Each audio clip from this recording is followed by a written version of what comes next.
आप सभी का हमारे चैनल एनएनएस राष्ट्र में। मैं हूं निधि और बढ़ते इस वक्त की सबसे बड़ी मुद्दे की तरफ, वो है जम्मू कश्मीर, जहां लगातार पिछले 3 दिनों से यानी कि पिछले 72 घंटों से आतंकवादी जो है वहां की स्थिति को, वहां की माहौल को काफी ज्यादा खराब कर चुके हैं अपने हमले से। जहां लगातार आतंकवादी हमले हो रहे हैं पिछले 72 घंटों से, जहां स्थिति को काफी ज्यादा खराब कर दिया गया है। लेकिन लगातार जो है वहां के सैनिक, हमारे जो सेना है, वो भी डटे हुए हैं मजबूती से वहां की स्थिति को संभालने के लिए और अपने जनता को किसी भी तरीके से दिक्कत नहीं होने दे रहे हैं। जहां वहां की सेना का कहना है कि हमारी नजर जो है चारों तरफ है और कोई भी स्थिति को जो खराब करने चाह रहे हैं हम उन्हें देख लेंगे। जहां ये कहते हुए उन्होंने 2 आतंकवादियों को भी ढेर कर दिया है और अब जो है धीरे धीरे जम्मू कश्मीर की स्थिति जो है पूरे तरीके से सामान्य हो चुका है। वहां की स्थिति को और अच्छे तरीके से समझने के लिए हम जुड़ेंगे अपने संवाददाता से, जहां हम उनसे पूछेंगे कि पिछले जो 72 घंटों से ये आतंकवादी हमला हो रहा है, वहां की स्थिति किस तरीके से है, वहां का लाइव स्टेटस क्या है। साथ ही साथ हम उनसे ये भी जानेंगे कि हमारे सैनिक जो हैं किस तरीके से वहां के माहौल को सुधार रहे हैं, किस तरीके से अपनी जनता के साथ खड़े हैं और क्या वो कर रहे हैं, क्या स्टेप्स ले रहे हैं ताकि वो मुंह तोड़ जवाब दे सके वहां के आतंकवादियों को जो वहां की स्थिति को खराब कर रहे हैं। तो चलिए हम सुनते हैं वो क्या कुछ कह रहे हैं। जी फैयाज, स्वागत है आपका हमारे चैनल एनएनएस राष्ट्र में। मुझे बताइए पहले कि ये जो 72 घंटा में 3 हमला हुआ है जम्मू कश्मीर में, उसका क्या अपडेट है, वहां पे क्या स्थिति वहां पे बना हुआ है? देखिए, इससे काफ़ी खौफ तशवीश की लहर दौड़ गई है। अगर जम्मू डिवीजन की बात करें, पहले मिलिटेंसी जो थी वो ज़्यादातर कश्मीर वैली में देखी जाती थी, लेकिन अब जो सुबह जम्मू जिसे हम कहते हैं, जम्मू डिवीजन जिसे हम कहते हैं, चाहे वो राजौरी, पूंछ हो, अब रियासी, उसके साथ साथ कठुआ और डोडा, ये ऐसे इलाके हैं जहाँ पे इस तरह की जो घटनाएं हैं वो घटी है, जिसकी वजह से पूरा जो सिक्योरिटी फोर्सेस, चाहे खुफिया इदारों की हम बात करें, हर कोई हरकत में आज नजर आ रहा है। क्योंकि जहां रियासी से शिवखुरी जाने वाली एक बस पे मिलिटेंट्स ने हमला किया था, जिसमें 9 यात्री जो है वो उनकी मौत हो गई थी, वहीं पे 35 से ज्यादा जो यात्री थे वो जख्मी हो गए थे। जबकि जब उन पे गोली चलाई गई थी उस बस पे, यात्रा बस पे, तो ये एक गहरी खाई में गिर गई थी, जिसकी वजह से मौके पे ही 9 जो मुसाफिर थे, यात्री थे, उनकी मौत वाक़ हो गई थी। दीगर जो इसमें यात्री थे उनको बहुत जल्द जम्मू के मेडिकल कॉलेज और नारायणा हॉस्पिटल जो जम्मू का है वहां उनको पहुंचाया गया, जहां आज भी उनका इलाज जारी है। और वहां पे एलजी मनोज सिन्हा जो जम्मू कश्मीर के लेफ्टिनेंट गवर्नर है, उन्होंने 10 लाख जो है उन लोगों के लिए जो एक्सग्रेशिया रिलीफ है वो उनको फराहम की, जो जिनकी मौत वाक़ हुई थी, और जो जख्मी हुए थे जो तो उनको 50-50 हजार जो है वो दे गए थे। इस पे तो पूरी सरकार जो लगी ही थी, सिक्योरिटी फोर्सेस लगे ही थे, क्योंकि वहां पे फिर ऑपरेशन चलाया गया उन मिलिटेंट्स की तलाश के लिए जिन्होंने ये हमला किया। लेकिन इसके साथ ही कल शाम ये हुआ कि हीरानगर कठुआ इलाके में मिलिटेंट्स ने नमूदार हुए, जिन्होंने गांव में एक जो है वहां एक आतंक मचाया। और वहां पे जब सिक्योरिटी फोर्स को पता चला, और तो सिक्योरिटी फोर्स वहां पे पहुंची, जिसमें आर्मी है, जिसमें बीएसएफ है, जिसमें जम्मू कश्मीर पुलिस है, सीआरपीएफ है, तो सीआरपीएफ के जवान जो है वो उनकी मृत्यु वहां पे हो गई और वो वीर गति हासिल कर गई, क्योंकि जो वो शदीद जख्मी हो गए थे। लेकिन कल शाम तक एक मिलिटेंट को मार गिराया गया था, और आज अभी जो है मैं आप तक ये खबर पहुंचा रहा हूँ, दूसरा मिलिटेंट जो मौजूद था, ऑपरेशन जो लगातार कंटिन्यू जारी था, दूसरे मिलिटेंट की इस वक्त जो है वो उसकी भी मौत वाक़ हो गई, और उनके कब्जे से जो है M4 अमेरिकन कार्बाइन राइफल जो है वो बरामद की गई है। और यानी कि कुछ जदीद असला उनके साथ था, जो एम्यूनिशन उसके साथ था, तो उन दोनों को मार गिराया गया। लेकिन ये ऑपरेशन अभी भी जारी है कि हो सकता है कि कोई और मिलिटेंट इस इलाके में कहीं मौजूद ना हो, तो ये ऑपरेशन अभी भी जारी है। लेकिन आज सुबह ही अगर बात करें सुबह के 2:30 बजे जो डोडा का इलाका है, इस इलाके में मिलिटेंट नमूदार हुए, और जब एक सिक्योरिटी चेक पॉइंट पे पहुंचे तो वहां पर उनको रोका गया। लेकिन इस दौरान गोलियों का तबादला हुआ, और जिसमें 5 जो है जवान जो है वो जख्मी हो गए, और एक एसपी जो पुलिस का एक अधिकारी है, एहलकार है, तो वो भी इसमें जख्मी हुआ। और कुल मिला के 5 लोग जो है वो जख्मी हो गए हैं,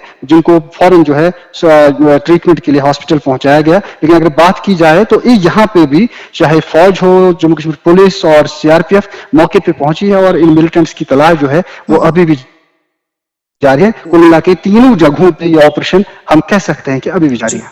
जी। और ये जो 72 घंटे में जो इतना हमला हुआ है, तो इसको लेकर सेना की क्या तैयारी है, और जो लोग घायल हुए हैं जिनको हॉस्पिटल में भर्ती कराया गया, उनकी क्या स्थिति है वहां पर?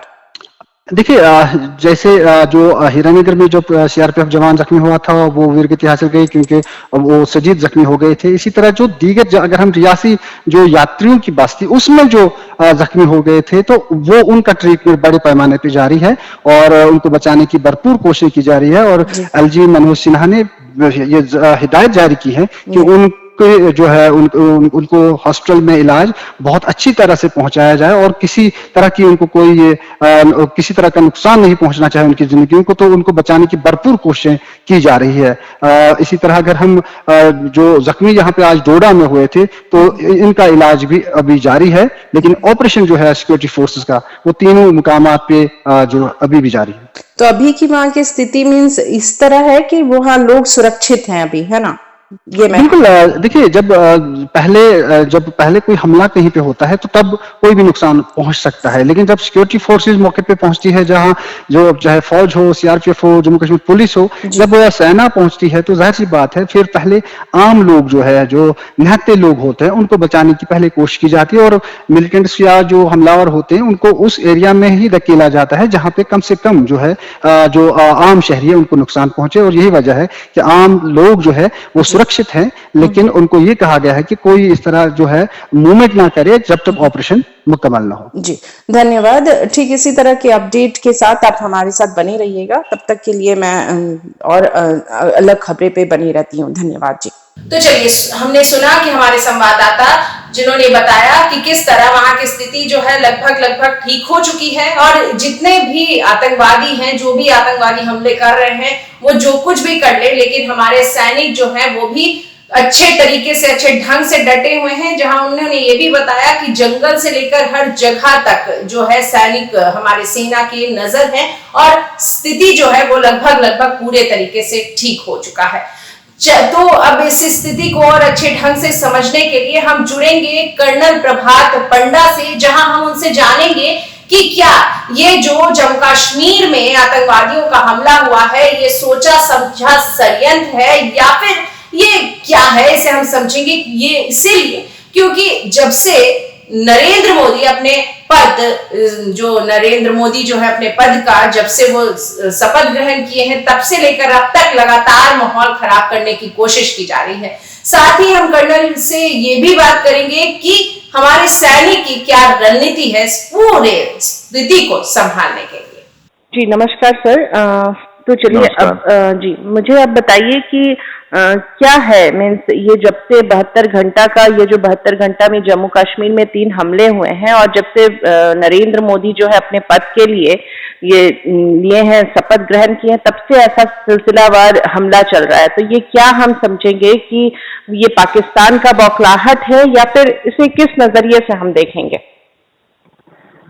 पाकिस्तान को जब भी भारत का कुछ भी अच्छा चीज होता है तो वो उसको नेगेटिविटी का एक पूरे उदाहरण सबको देना चाहता है कि नहीं यहाँ पे कुछ ठीक नहीं है जी। और उसको खुद को जब 440 रुपया जब आटा उनके वहां मिल रहा है और यहाँ पे 40 से भी कम है और इकोनॉमी से लेके सोशल से लेके पॉलिटिकल तो देख रहे हैं किस तरह से उन्होंने इमरान खान के साथ किया, किस तरह से आर्मी आए जी। और उसके साथ उनको एक इन्फीरियरिटी कॉम्प्लेक्स है। इन्फीरियरिटी कॉम्प्लेक्स जब होता है कोई मोहल्ले में कोई जिसका शारीरिक या मानसिक बाकी लोगों से ठीक नहीं है तो वो कोई ना कोई हरकत करता है कि ताकि उसका एक अंदर का जो बदला का भाव वो प्रकट करता है और साथ में अपना खुद का कापुरुषता और जो वीकनेस है उसको जाहिर करता है। अच्छा, तो यानी कि ये सोचा समझा चाल हो सकता है, जहां एक तरफ वो मोदी जी को बधाई दे रहे हैं वहीं दूसरी तरफ इस तरह की चाल चल रहे हैं भारत के लिए।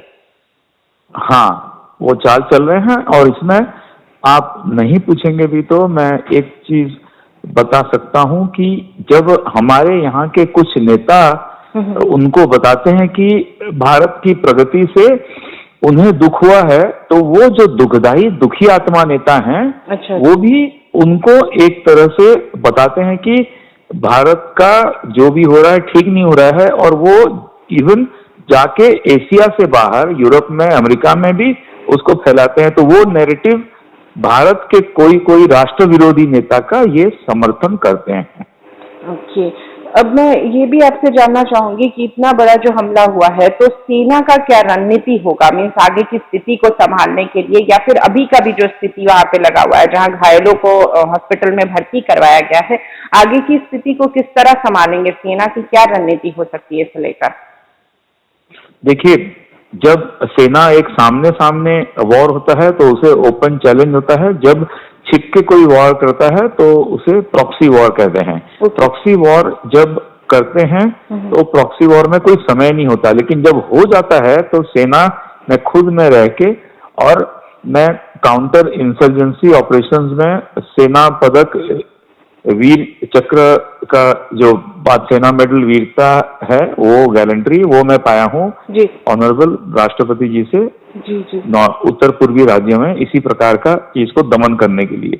इसमें क्या होता है, इसमें एक ही कारण है कि वो बौखलाहट होता है, और उसके बाद सेना को जब पता चलता है कि इनका बौखलाहट हुआ है, अभी आप देखिए 10 लाख 20 लाख का अनाउंसमेंट भी हुआ है, उसका जो देंगे इंफॉर्मेशन, हाँ, ये इंफॉर्मेशन को लेके घेराबंदी होता है।